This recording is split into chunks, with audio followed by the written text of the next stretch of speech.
Yeah, it's called Alchemy and the Rise of the Beast Image.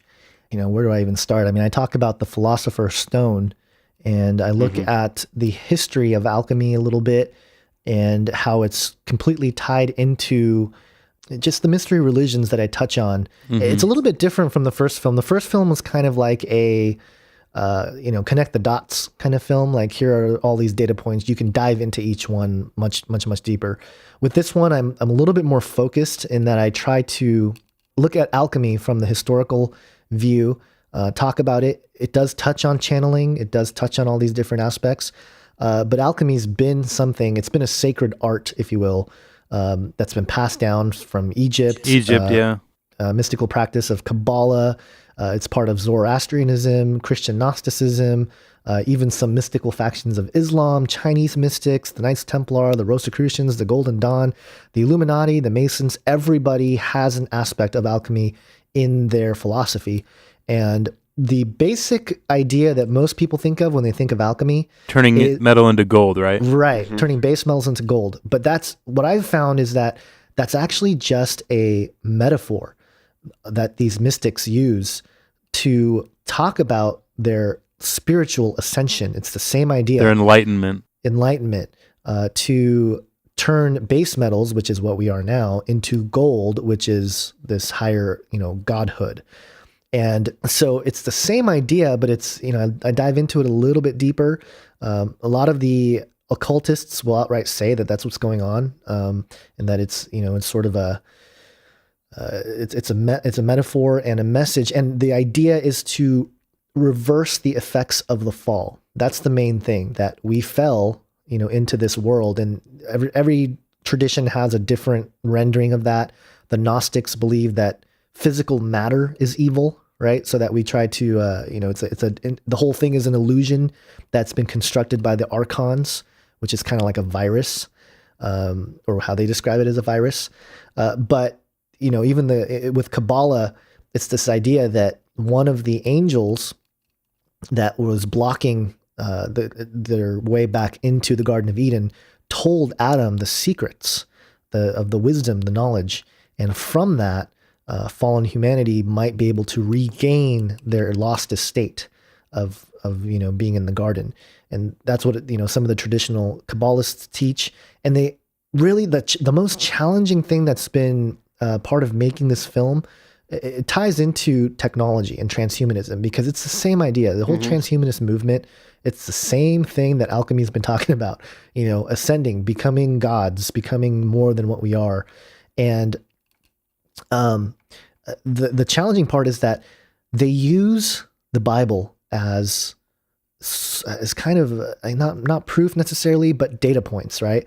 They'll say, oh, look at Adam. Adam lived for 934 years or whatever it was. And look at all these early patriarchs. They lived for a really long time. And it's because they had the sacred knowledge, and they had the knowledge to make the Philosopher's Stone, or the elixir of life. And thus they were able to extend their lifespan. But as the mystery knowledge was disseminated, the knowledge became more watered down, and that's why humanity doesn't live as long and stuff like that. So they use scripture to kind of back up their ideas. And so it's been hard to expose some of that, because it's like, okay, well, I mean, how do you refute that without just saying they're wrong? Like, that's not what's going on. So it's been tough. But, I also look at entities, the entity named Thoth from... Thoth. Yep. Yeah, he was... Hermes. Yeah, he became known as Hermes Trismegistus, and he was responsible for passing down this knowledge, or allegedly, according to a lot of the ancient Egyptians. And he's attributed to all kinds of stuff with, the occult powers, and, the extension of the Lord's knowledge. And they use language like that, which makes it, again, it's like, okay, are we talking about the Lord, like God Lord, or are we talking about something else? So, I start there, and then I look at all kinds of stuff with Dr. John Dee and the Enochian evocation. There's a Codex Marcianus, which is it's entitled Isis, the prophetess to her son Horus, and it's a story about Isis gaining the knowledge of alchemy from an angel that wanted to mate with her, which is interesting because, again, are we talking? This is echoing Genesis 6. And I also use that as a platform to talk about these.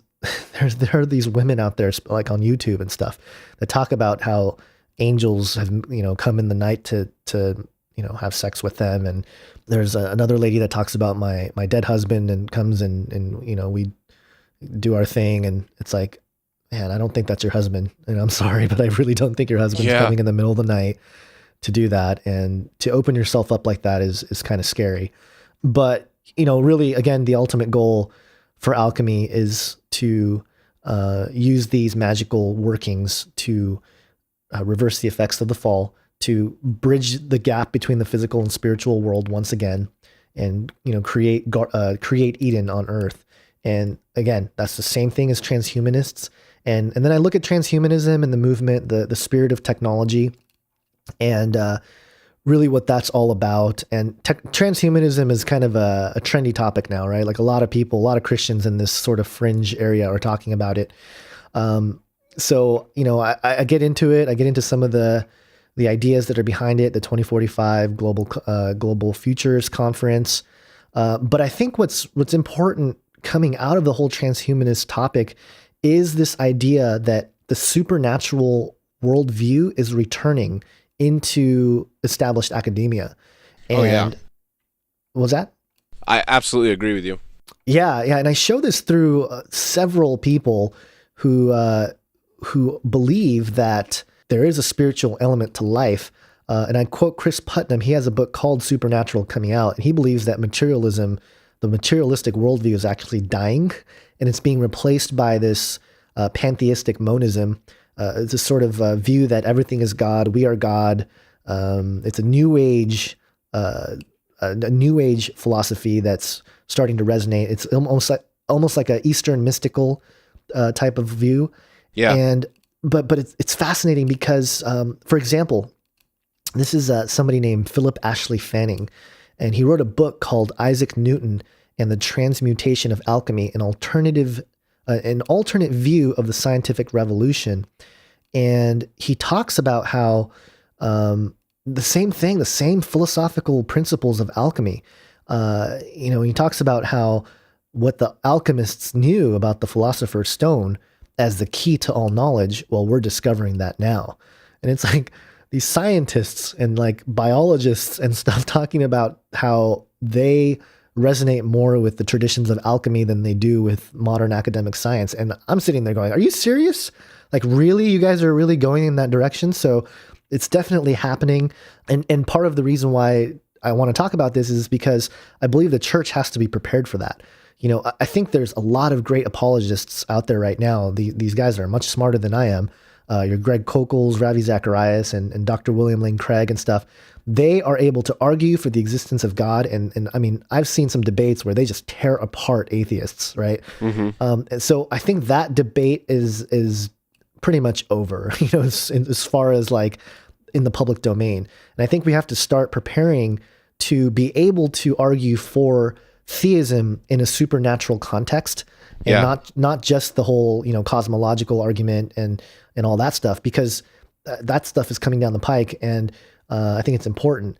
But really the sort of kicker to the whole film is looking at the image of the beast and how the image of the beast might have something to do with technology in the end times.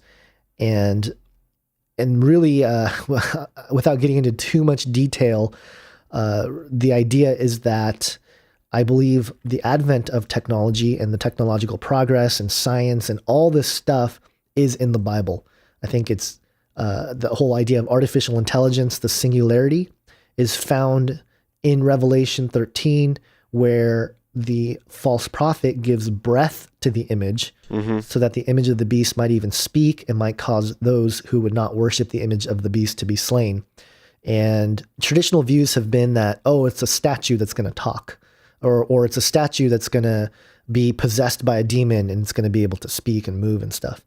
But in a more modern context, I think it fits perfectly of this idea of artificial intelligence, this achievement of sentience, not in a not in the traditional sense of procreation, but through our own hands, our own technology. And as sort of a supplement to the film, I've been posting blog posts. I've been getting back on my blog horse, which has been fun. But I tackle some things that didn't make the film necessarily, but are important issues. And this week, which will probably be a few months old by the time this airs, but I wrote some articles called "The Trials of Transhumanism." And actually, in today's post, I talked about an assault on Christianity. And this guy named Zoltan Itzvan released an article back on Christmas Eve of 2013 talking about how Artificial Intelligence Day, the day that artificial intelligence is achieved, will replace Christmas as the most important holiday in less than 25 years. And it's funny because he goes on and talks about how the religious people think that the artificial intelligence is going to produce the Antichrist and produce Armageddon and it's the end of the world. Well, the scientists laugh at this view, right? But at the same time, he pretty much says that the advent of artificial intelligence is going to be the Antichrist without saying it. I'll read this direct quote here. He says, "One thing is for sure, to the human species, the birth of an advanced artificial intelligence will become far more important than the birth of Christ. Christmas, if it survives at all, will be regulated to just another commercial and cultural holiday that superstores and big business thrive on. Meanwhile, reasonable people will celebrate AI Day, the real moment in history the savior of civilization was born." And I'm sitting there going, dude, do you not see the contradiction in your own statement of like accusing the quote unquote fundamentalist religious people of saying that it's the Antichrist when you yourselves are touting an Antichrist of sorts?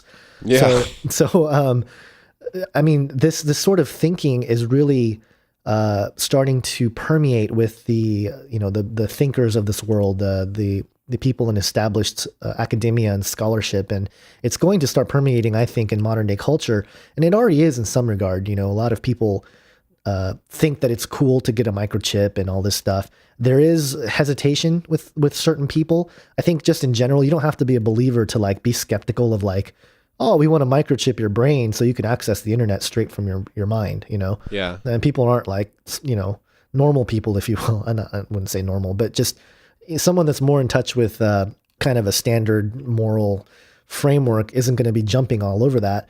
But our culture, our generation, we are inundated with that stuff. We are almost conditioned to accept something like that. And I get into the mark of the beast and how it's going to be related to technology.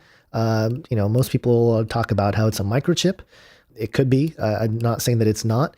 But more importantly, the bigger picture of what I think is going to happen is that artificial intelligence is going to basically adopt what is being created right now through the internet on this earth, which is a global brain. And the image of the beast is going to be the one who has that global brain. And we ourselves, those of us who take the mark, are going to be, not us, but those people that will take the mark, they are going to be part of the system. And I put out this thesis based on a few quotes, and I build my case for it. But one of the quotes that really resonated, and I thought, okay, this theory is not crazy. This is actually a legitimate theory, is a quote by a guy named Dick Pelletier. He's a columnist who writes about future science and technology. And he said, quote, "Computer scientists compare the internet to growing a global brain. As users, we represent the neurons. Our emails, IMs, and blogs act as synaptic actions, and electromagnetic waves through the sky become neural pathways. Like germinating seeds, this wonder tech continues to evolve, and as many predict, will not stop until it achieves human-like consciousness." So if you can picture this global brain, and going back to that passage in Revelation 13 that says, if you don't worship the image of the beast, you are slain, it makes sense because unless you take the mark and you become a neuron in this global brain, you will be seen as a virus, as something that's in the way. And we're already seen, Christians are already kind of seen as that, like, oh, you're hindering progress. But at a very practical sense, they're going to say, oh, this individual is a virus because they are hindering the progress.